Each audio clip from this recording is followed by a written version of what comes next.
Hi everyone, right, I've got this, what would you call it? It's a vase. It started out as a vase. It may turn out as something else because it could be a bag, but no. It's a vase. And I've made it out of chipboard. I've not finished inside because I do have to paint that black. This is for my friend Kris, that's a scrappingidea.com. And what I've done is I needed a textured background. And so I used some of the, I'll just get some to show you. Some of this, which is the mulberry paper with all the fibres in.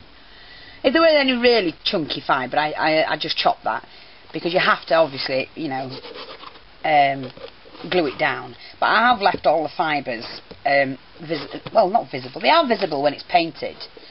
But I wanted the textured background, so I thought, yeah, use the I've just said it, mulberry paper. Anyway, so I was going to just use pink and purple and then, you know, mix it and whatever and do that way. But then Kris saw it last night because I was working on it. And it wasn't for anybody in particular at the time when she saw it. And she went, oh, I like that. And I told her what it was, it's a vase. She went, oh, I love that, it'll go in my craft room. Can I have it in black? Black and white and silver. So I've had to paint it over. And I'm going to show you stage by stage as I do it. And so what I've started to do now, I just left it like that to show you, and then I'm going to be finishing that off in a minute, and I will come back when I move on to the next stage, because it is a vase, really nice, quite sturdy, really sturdy, and obviously you can't put water in it, ladies, not unless you're drunk and you don't know what you're doing. But you'll be able to put like dried flowers in it, or maybe you want it to put your paintbrushes in. It's that type of box without a lid that you can actually use for anything, so it's quite a versatile box. And what I've used, sorry I nearly forgot to tell you, but what I've used to adhere the mulberry paper is the Mod Podge, and I've just used this one, which is the matte Mod Podge.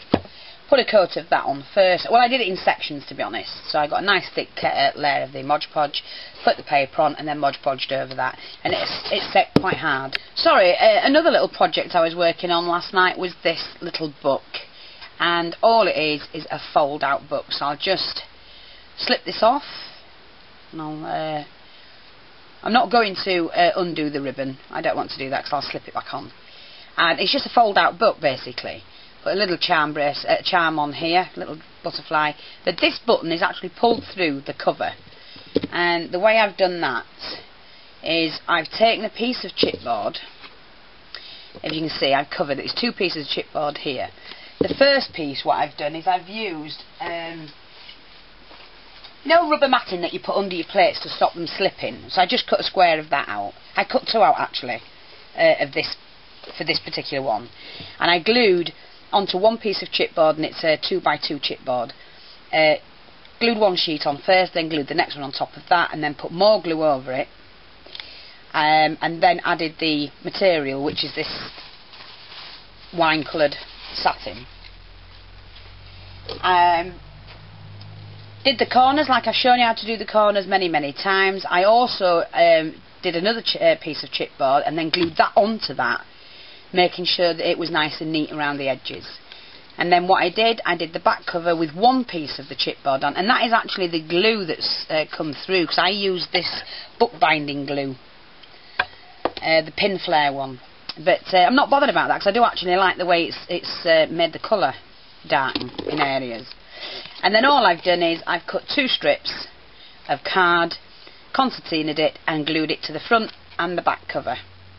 And you can use both sides to put pictures or notes. Nice little gift. And then, like I say, to do the button, I put the hole in the first piece of chipboard, added the rubber matting, and then added the material, and then before I obviously put the second piece of chipboard on, I put the button through, just threaded on some thread on a needle, popped it up through the hole, put the button on, back down the hole, and then tied it, and then glued that on, so it kept that really safe and that won't come out. And then all I did was add a little bit of ribbon, so you can put that back on without That's it. And that will make a nice little gift. You can put the ribbon anyhow, corner to corner, whatever. But there you go, that's another little idea. So you can do that with paper or anything, you don't need to use material. Hi everyone, right, I'm back. Now what I've done is I've put one coat of the crackle medium on, and then I'm just putting the black acrylic. Sorry, I'm eating a sweet. I've just put one coat of the black acrylic, and as you can see, it has done what I wanted it to do, and that's to crackle really well. And I think that's going to look fabulous as a nice vase on Chris's desk. So now what I'm going to do is I will do this while I'm on camera, I think, because I think I've got time. Just to put some more in here. Get my brush.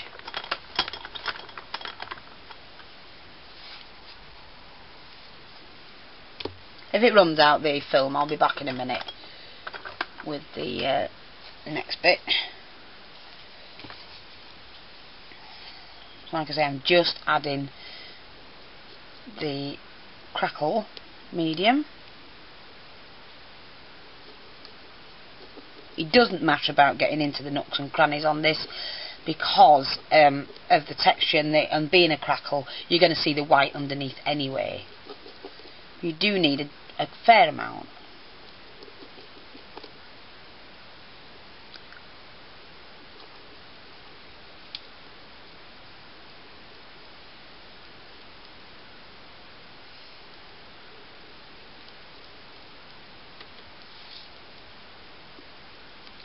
So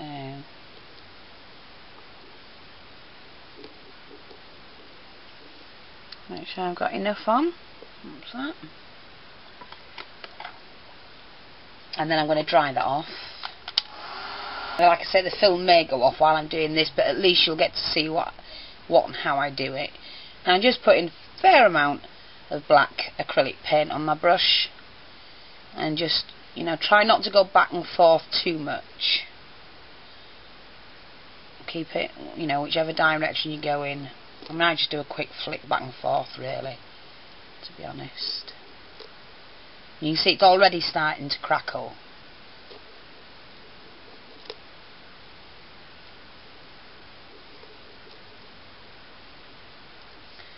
Just get it like that.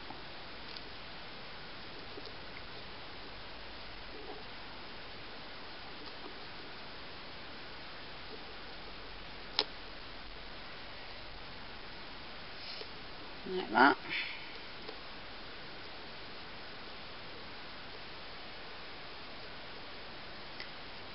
And that's all I'm going to do. I'm not doing too much with it.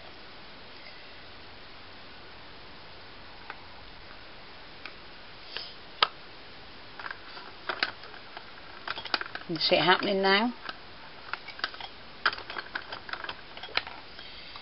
And what I'm going to do is help that along by drying it. I've painted the inside black, done the crackle paint, as you can see. It's all the way around.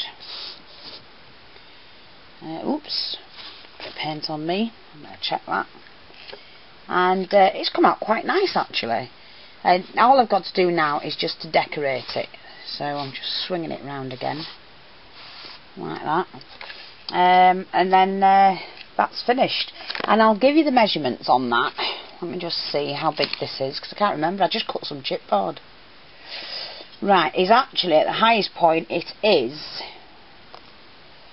see what that is, 8 inches tall by 6 inches wide. So it's 8 by 6, and as you can see, I've curved the edges to make it like a vase. And I think that's going to look really, really pretty. And I'm going to be decorating it. But I'm not doing too much to it, Kris. I know you'll be watching this, because I don't want to spoil the effect. But it's come out pretty neat. I'm quite pleased with it, actually. You can see I've painted all of it black inside. And yeah, I'm just going to let that dry, and I'll come back and decorate it. Thanks for watching. Hi everyone. Right, well I've finished Chris's box and vase, should I say, and I hope you like it, Kris, because I think it's gorgeous. Now what I've done, I've taken these Wild Orchid Craft roses and I've blackened them using the black soot, and I mixed that with water. It's the refill ink. Mixed it with water and then just coloured the flowers and then stickled them. Now I'll tell you what I've used when I can find it. I used this particular one, sorry about this folks, the Stardust stickles, that's what I've used. I've taken one of the Brock dies, painted it black, put the silver glittered butterfly on it, written the name Kris, a couple of flowers and two more roses on this side. But what and I've added this bling here. It's an earring, Kris, that I had. It was just one black one that I had, a little dangly one. And I've just popped that on that side. And then I've put the bling on, which is here. I'm not sure how much of that you can actually see. And I've also put some bling here in this corner too. Now, if you turn this around, I've added some of the rosette trim. Like that. Just for decoration, basically. Because I do know that you like that kind of trim.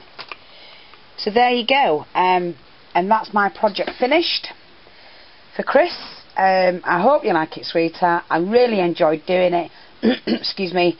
I'm going to try another one.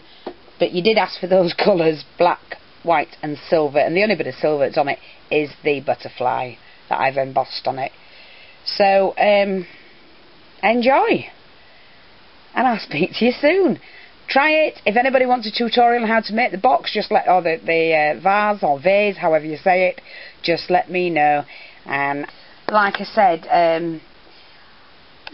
this template is actually going in the second template book that I'm bringing out. Now, if you haven't already been and had a look, I do have a template book out with, I think it's 42 templates to make different things, and there's going to be another book coming out shortly on templates. I've also got my first craft magazine out, and you'll find both of these on sale at very, very reasonable prices, ladies and gents, at http://jennings644.magcloud.com, and please run along and get them. I've had some fantastic reviews and feedback from them, and they're well worth the cheap price that I'm charging, and because you know I keep the prices down as much as possible. I'm here to serve you. Yeah, I'm going to make a little bit, but I'm here to serve you, to make sure that you get a good deal. So, I hope you like this project. I absolutely love it. Thrilled to bits with it, to be honest. And Kris, I hope you like it too. Watch out for the still picture. Thanks for watching. Bye bye.